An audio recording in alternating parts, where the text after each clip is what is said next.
ಕಳೆದ 2.5 ವರ್ಷಗಳಿಂದ ಕಾಂಗ್ರೆಸ್ ಸರ್ಕಾರ ಅಧಿಕಾರದಲ್ಲಿದೆ. ಕಾಂಗ್ರೆಸ್ ಸರ್ಕಾರ ಬಂದು 2.5 ವರ್ಷ ಕಳೆದರೂ ಸಹ ರೈತರ ಬವಣೆ ತಪ್ಪಿಲ್ಲ. ರೈತ ಪರ ಚಳವಳಿಯಲ್ಲಿ ಹೋರಾಟ ಮಾಡಿರ್ತಕ್ಕಂಥವರೆಲ್ಲರೂ ಇವತ್ತು ಬೂಟಾಟಿಕೆ ರಾಜಕಾರಣ ಮಾಡ್ಕೊಂಡು ಕಾಂಗ್ರೆಸ್ ಪರ ಏಜೆಂಟ್ಗಳಾಗಿ ನಿಂತಿದ್ದಾರೆ. ನಮ್ಮ ಪಕ್ಷದ ರೈತ ಮೋರ್ಚಾದ ವತಿಯಿಂದ ನಾವು ಈಗ ಕಾಂಗ್ರೆಸ್ನ ಬಡಿದೇಳಿಸುವಂತ ಕೆಲಸವನ್ನು ಮಾಡಬೇಕು ಅನ್ನೋ ಒಂದು ದೃಷ್ಟಿಯಿಂದ 3 ಹಂತದ ಪ್ರತಿಭಟನೆಗಳು ಪತ್ರಿಕಾಗೋಷ್ಠಿಗಳನ್ನ ಮಾಡಬೇಕು ಅಂತೇಳಿ ರಾಜ್ಯದ ನಮ್ಮ ಬಿಜೆಪಿ ನಿರ್ಧಾರ ಮಾಡಿದೆ. ಅದರ ಪ್ರಯುಕ್ತವಾಗಿ 30ರ ಒಳಗಡೆ ಎಲ್ಲಾ ತಾಲೂಕುಗಳಲ್ಲೂ ಪ್ರತಿಭಟನೆಯನ್ನು ಮಾಡಬೇಕು ಅಂತೇಳಿ ನಿಶ್ಚಯ ಮಾಡಿದ್ದಾರೆ. ಹಾಲಿಗೆ ಕೊಡ್ತಕ್ಕಂಥ ಸಬ್ಸಿಡಿ 7 ರೂಪಾಯಿ, ನಾವು 5 ರೂಪಾಯಿ ನಾವು ಮಾಡಿದಂಥದ್ದು, ನೀವು 7 ರೂಪಾಯಿ ಮಾಡ್ತೀವಿ ಅಂತಕ್ಕಂಥದ್ದನ್ನ ಈ ಕೂಡಲೇ ಮಾಡಬೇಕು ಅಂತ ಆಗ್ರಹ ಮಾಡ್ತೇನೆ. ಜೊತೆಗೆ 5 ರೂಪಾಯಿಯಲ್ಲೂ ನೀವು ಇನ್ನು 8 ತಿಂಗಳ ಬಟವಾಡೆಯನ್ನ ಬ್ಯಾಲೆನ್ಸ್ ಉಳಿಸ್ಕೊಂಡಿದ್ದೀರಿ. ಸಬ್ಸಿಡಿ ರೈತರಿಗೆ ಅಕೌಂಟ್ಗೆ ಹಾಕ್ಬೇಕಾಗಿರ್ತಕ್ಕಂಥ ಹಣ ಅದು ಸರ್ಕಾರ ಇನ್ನೂ ಹಾಕಿಲ್ಲ. ಈ ಕೂಡಲೇ ಅದನ್ನ ಹಣವನ್ನ ಬಿಡುಗಡೆ ಮಾಡ್ಬೇಕಂತೇಳಿ ಒತ್ತಾಯ ಮಾಡ್ತೇನೆ. ಜೊತೆಗೆ ಕಬ್ಬಿನ ಕಾರ್ಖಾನೆ ಮಾಲೀಕರು ರೈತರಿಗೆ ತೂಕದಲ್ಲಿ ಮೋಸ ಮಾಡ್ತಾರೆ ಅಂತೇಳಿ ಒಂದು ಸಮಿತಿ ಆಯೋಗ ವರದಿ ಕೊಡ್ತದೆ. ಅದನ್ನ ಬಜೆಟ್ ನಲ್ಲಿ ಅನೌನ್ಸ್ ಮಾಡ್ತಾರೆ. ಎಲ್ಲೆಲ್ಲಿ ಸಕ್ಕರೆ ಕಾರ್ಖಾನೆಗಳಿದೆ ಅಲ್ಲಿ ಒಂದು ರೈತರಿಗೋಸ್ಕರವಾಗಿ ತೂಕದ ಯಂತ್ರವನ್ನ ಅಳವಡಿಸಬೇಕು ಅಂತೇಳಿ ಒಂದು ಸಮಿತಿ ಆಯೋಗ ಕೊಡ್ತದೆ. ಆ ನಿಟ್ಟಿನಲ್ಲಿ ಸರ್ಕಾರ ಎಲ್ಲೆಲ್ಲಿ ಕಾರ್ಖಾನೆಗಳಿದೆ ಅಲ್ಲಿ ಅದನ್ನ ಅನೌನ್ಸ್ ಮಾಡಬೇಕಿತ್ತು. ಇಷ್ಟೊಂದು ಕಾಲವೇ ಅದನ್ನ ಇನ್ಸ್ಟಾಲೇಷನ್ ಮಾಡಬೇಕಾಗಿತ್ತು. ತೂಕ ಯಂತ್ರದಿಂದ ರೈತರಿಗೆ ತೂಕದಲ್ಲಿ ಮೋಸ ಮಾಡಿ ಕಾರ್ಖಾನೆ ಮಾಲೀಕರು ಬದುಕ್ತಾ ಇದ್ದಾರೆ.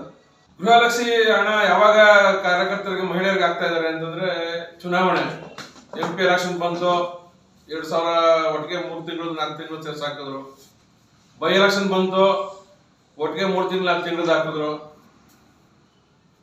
ಉಳಿದಂತ ಹಣ ಯಾವುದೇ ಯುವಕರಿಗೆ ತಲುಪಿಲ್ಲ. ಇವತ್ತು ತನಕ ತಲುಪಿದೆ ಅಂತ ಯಾರ ವಿದ್ಯಾರ್ಥಿಗಳು ಎಲ್ಲೂ ಹೇಳ್ತಾ ಇಲ್ಲ.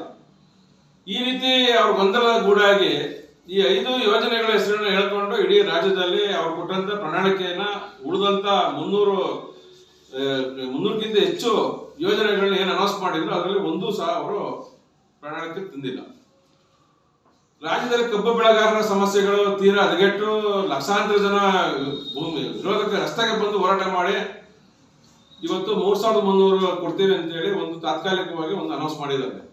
ಅದು 12.8 ಇಳುವರಿ ಬಂದ್ರೆ ಮಾತ್ರ ನಾವು 3300 ಕೊಡ್ತೀವಿ ಅಂತೇಳಿ ಒಡಂಬಡಿಕೆಯನ್ನ ಮಾಲೀಕರ ಹತ್ರ ಸರ್ಕಾರ ಮಾಡ್ಕೊಂಡಿದೆ.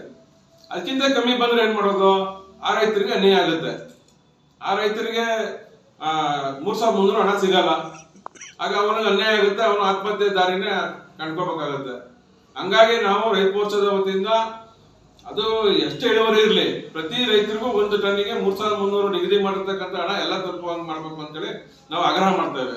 ರಾಜ್ಯ ಸರ್ಕಾರ ದಳ್ಳಾಳಿಗಳ ಜೊತೆ ಒಡಂಬಡಿಕೆಯನ್ನು ಮಾಡ್ಕೊಂಡು ರೈತ ಈಗ ರಾಗಿ ಬೆಳೆದಿದ್ದಾನೆ, ಜೋಳ ಬೆಳೆದಿದ್ದಾನೆ, ಭತ್ತ ಬೆಳೆದಿದ್ದಾನೆ, ಇಮಿಡಿಯೇಟ್ ಆಗಿ ಬೆಳೆ ಬಂದ ತಕ್ಷಣ ಖರೀದಿ ಕೇಂದ್ರಗಳನ್ನ ಮಾಡಿ ನೋಂದಣಿ ಮಾಡಿ ಪರ್ಚೇಸ್ ಮಾಡಿದ್ರೆ ಆಗ ರೈತರಿಗೆ ಅನುಕೂಲ ಆಗ್ತಿತ್ತು. ಈ ದಳ್ಳಾಳಿಗಳೆಲ್ಲ ವ್ಯಾಪಾರ ಮಾಡ್ಕೊಂಡು ತೆಗೆದು ಸ್ಟಾಕ್ ಮಾಡ್ಕೋ ತನಕ ಇವರು ಖರೀದಿ ಕೇಂದ್ರಗಳನ್ನೇ ತೆರೆಯಲ್ಲ. ಇದು ಕೃಷಿ ಇಲಾಖೆಯವರು ಮಾಡ್ತಿರ್ತಕ್ಕಂಥ ಅನ್ಯಾಯ. ಇದಕ್ಕೆ ನೇರ ರಾಜ್ಯ ಸರ್ಕಾರನೇ ಹೊಣೆ. ನಮ್ಮ ತಾಲೂಕಿಗೆ ಸಂಬಂಧಪಟ್ಟಂತೆ ಕೃಷಿ ಅನೌನ್ಸ್ ಮಾಡಿರ್ತಕ್ಕಂಥ ಯೋಜನೆಗಳು ಸಮರ್ಪಕವಾಗಿ ಕಾಂಗ್ರೆಸ್ ಸರ್ಕಾರ ಬಂತವಿಂದ ಯಾವುದೇ ಯೋಜನೆಗಳು ಹೊಸದಾಗಿ ಕೈಗೆತ್ತಿಕೊಂಡಿಲ್ಲ. ಕಾಮಗಾರಿಗಳನ್ನ ಮಾಡ್ತಾ ಇದೀವಿ ಅಂತೇಳಿ ನೀರಾವರಿ ಯೋಜನೆಗಳನ್ನ ಅನಗಡ ಬಿಡುಗಡೆ ಮಾಡ್ತಾರೆ. ಕಾಂಗ್ರೆಸ್ನೇ ಕಾಂಟ್ರಾಕ್ಟರ್ಗಳು ಅದನ್ನ ದುರುಪಯೋಗ ಪಡಿಸ್ಕೊಂಡಿದ್ದಾರೆ. ಇದುವರೆಗೆ ನಮಗೆ ಕಾಮಗಾರಿಗಳು ಒಳ್ಳೆ ಕಾಮಗಾರಿಗಳನ್ನು ಮಾಡ್ತಾ ಇಲ್ಲ. ಅಲ್ಲೂ ಕಳಪೆ ಕಾಮಗಾರಿ ಮಾಡಿ ಆ ಕಾಮಗಾರಿಗಳು ಹಾಳಾಗುವ ನಿಟ್ಟಿನಲ್ಲಿ ಕಾಂಗ್ರೆಸ್ ನಾಯಕರುಗಳೇ ಅದಕ್ಕೆ ಸಪೋರ್ಟ್ ಕೊಡ್ತಾ ಇದ್ದಾರೆ. ನಮ್ಮ ಬಿಜೆಪಿ ಹೋಬಳಿಗೆ ನಮ್ಮ ಸನ್ಮಾನ್ಯ ಯಡಿಯೂರಪ್ಪನವರು ಕೊಟ್ಟಂತ ಯೋಜನೆ 500 ಕೋಟಿ ಡಿಪ್ರಿಗೇಷನ್ಗೆ, ಆ ಯೋಜನೆಯಿಂದ ಆ ಭಾಗ ಪೂರ್ತಿ ಅನುಕೂಲ ಆಗಿದೆ. ಅದು ಬಿಟ್ರೆ ನಮ್ಗೆ ಹಲವರು ಹೋಬಳಿ ಇರಲಿ, ಕಸ್ಬಾ ಹೋಬಳಿ ಇರಲಿ, ತಲಗೋದಿ ಸಂಬಂಧಪಟ್ಟ ಈ ಏರಿಯಾಗಳಿಗೆ ಕುಡಿಯ ಯೋಜನೆಗೆ ಬೇರೆ ಬೇರೆ ಯೋಜನೆಗಳನ್ನ ನಮ್ಮ ಸರ್ಕಾರ ಇದ್ದಾಗ ಮಾಡಿದ್ವಿ. ಆ ಕಾರ್ಯಕ್ರಮ ಅನುಷ್ಠಾನ ಮಾಡುವಲ್ಲಿ ಈ ಕಾಂಗ್ರೆಸ್ ಸರ್ಕಾರ ನಿಷ್ಕ್ರಿಯಗೊಂಡಿದೆ. ಈ ಶಾಸಕರು ಈ ಕೂಡಲೇ ಅವುಗಳ ಬಗ್ಗೆ ಗಮನ ಹರಿಸಬೇಕು ಅಂತ ನಾನು ಆಗ್ರಹ ಮಾಡ್ತೇನೆ. ನಮಗೆ ಆಗಿರ್ತಕ್ಕಂಥ ಅನೌನ್ಸ್ ಆಗಿರ್ತಕ್ಕಂಥ ಯೋಜನೆಗಳನ್ನ ತ್ವರಿತಗತಿಯಲ್ಲಿ ಕಾಮಗಾರಿ ಕೈಗೊಂಡು ನಮ್ಮ ಈ ಭಾಗದ ರೈತರಿಗೂ ನೀರಾವರಿಗೆ ಆದ್ಯತೆ ಕೊಡಬೇಕು ಅಂತ ನಾನು ಆಗ್ರಹ ಮಾಡ್ತೇನೆ.